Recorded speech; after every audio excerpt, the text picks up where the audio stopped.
Hola, buenas tardes. Yo soy Luis Javier López Romero y esta es mi evaluación del segundo parcial de conservación de edificios. Vamos a iniciar con la unidad número 4, que son las corrientes históricas de la restauración. Vamos a comenzar con el primer tema, que es el restauro histórico.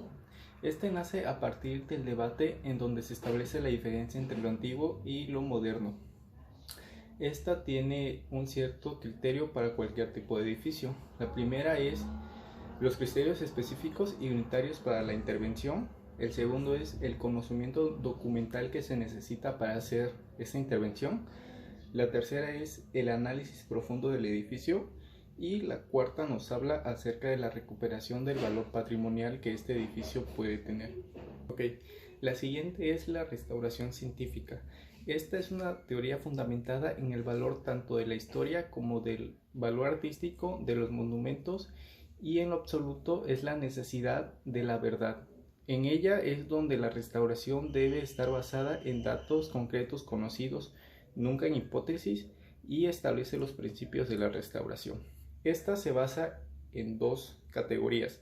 La primera es la conducta mínima de la intervención. ¿Cómo se logra esto? Esto se logra por la preferencia de la conservación antes de la restauración, tratando de evitar los trabajos masivos y extensos de un edificio. La segunda es la distinción conceptual entre un edificio vivo y uno muerto. El vivo es un edificio completo y con total funcionamiento, y el muerto es un edificio que ya se ha sido deteriorado con el paso del tiempo y el desgaste que ha tenido, y que éste haya sido abandonado.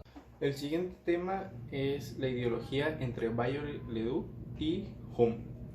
Viollet-le-Duc estaba a favor de la restauración de los edificios, donde si estos no llegaron a concretarse, Viollet, por medio de algunas metodologías, tenía que intervenir para meter mano y hacer que este edificio tuviera esa esencia que nunca tuvo. Sin embargo, Hume se basaba más en el gusto, en su teoría del gusto. La teoría del gusto de Hume dice que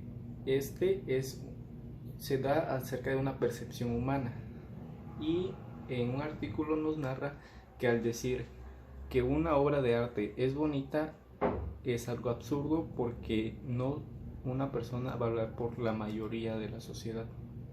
De ahí pasamos a la unidad número 5, que es la cultura y el patrimonio. La cultura, el patrimonio y la identidad. La cultura se define como la educación, las costumbres y las actividades humanas de una persona o de una sociedad delimitada por una región. O sea que no todo el mundo se va a dar la misma cultura, sino que va a variar. Un ejemplo de esto es que cuando surgió el Renacimiento, surgieron varios estilos arquitectónicos en Europa, principalmente en la creación de nuevas catedrales. Esto tenía como idea hacer catedrales mucho más grandes que la anterior. Pero ¿a qué se daba esto? Es que la cultura de la Iglesia Católica era dar a entender que cuando las personas entraban a las iglesias, tener esa esencia de estar en la casa del Señor por las dimensiones muy gigantes que ésta tenía. En la parte del patrimonio, este se define como la propiedad de algo o de alguien. El patrimonio generalmente se da cuando un estilo arquitectónico, ya sea un edificio, una obra o monumentos, represente a una cultura. Por ejemplo, el Cristo de Brasil, la muralla china, la pirámide de Chichén Itzá representan a tres culturas diferentes que se dieron en la tierra, y por ende son patrimonios culturales de la humanidad. El tercero es la identidad, y este es un poco más sencillo de entender, porque prácticamente con una definición muy sencilla quedaría como uno, no hay dos. Entonces, una cultura no es lo mismo que la otra. Un edificio no es el mismo que el otro. y esto se va repitiendo a lo largo del proceso periódico. Entonces, pueden haber varias pirámides de varias culturas en todo el mundo, pero ninguna va a ser igual que la pirámide de Giza de Egipto, de la cultura egipcia, ni como la de la cultura maya en Chichén Itzá. El siguiente tema de la unidad es el significado de la cultura. La arquitectura es una manifestación del contexto natural en la que se reside. Los edificios y los espacios actúan como una especie de marcador cultural en la que se puede leer. O sea, pasa el tiempo y todas las marcas que han dejado cada una de las obras arquitectónicas por medio de esa cultura, esta es interpretada por las actividades humanas de las culturas, tradiciones que éstas han dejado al paso de los tiempos, pero quedan marcadas en un edificio. Pueden ser culturas del hombre primitivo o culturas modernas. Un ejemplo tenemos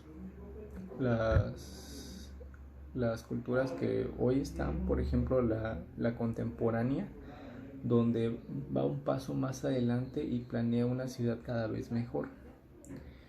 Esto demuestra así que los tiempos cambian y provocan un cambio de mentalidad y de cultura.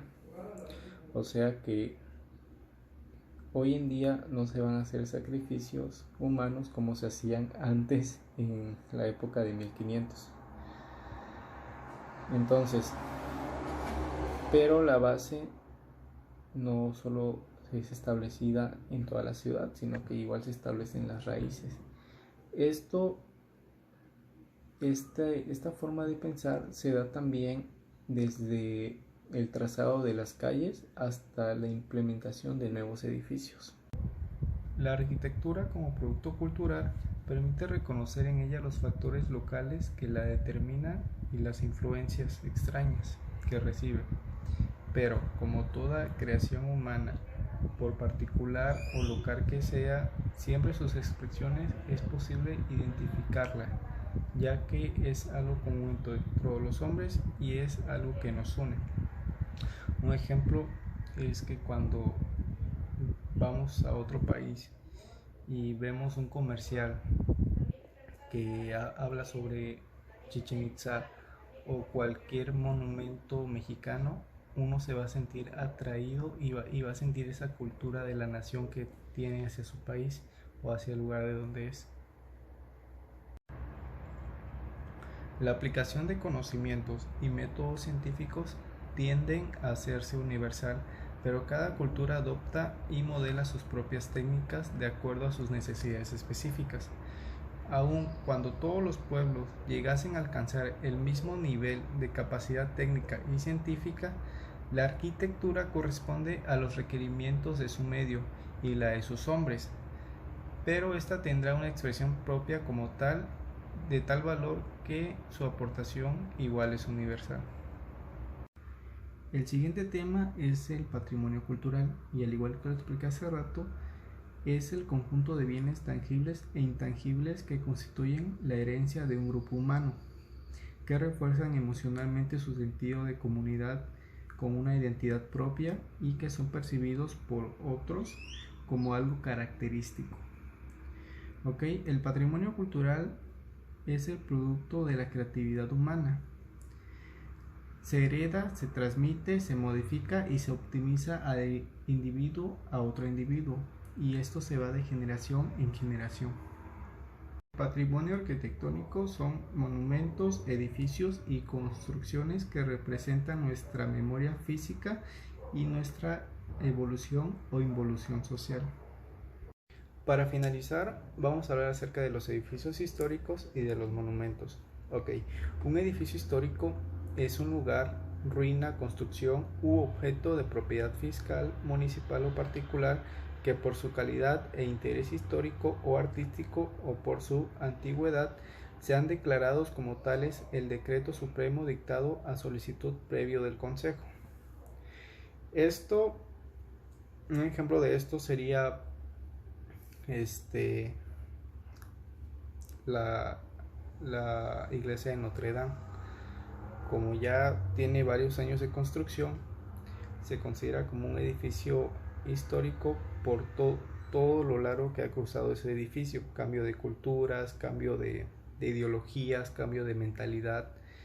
Y por otra parte tenemos el monumento. El monumento es una construcción arquitectónica o escultórica, generalmente de grandes dimensiones, que se rige de acuerdo a una persona o un hecho memorable. Por ejemplo, tenemos al Ángel de la Independencia en la Ciudad de México o la Estatua de la Libertad en Estados Unidos. Y bueno, eso sería todo por mi parte. Muchas gracias.